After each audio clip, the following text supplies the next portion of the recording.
Hi everyone, welcome to my channel. Welcome to Toby and Tribe. Hello, just wanted to share a quick tip for peaceful living, and that is clear your clutter.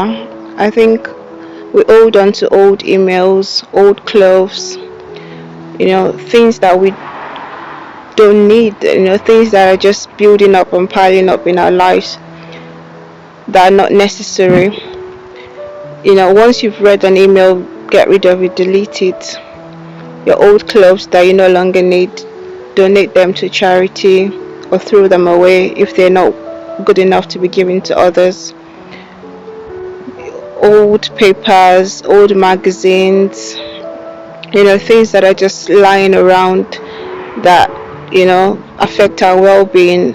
I think there's a research that shows that clutter affects our mental health and how we feel about ourselves.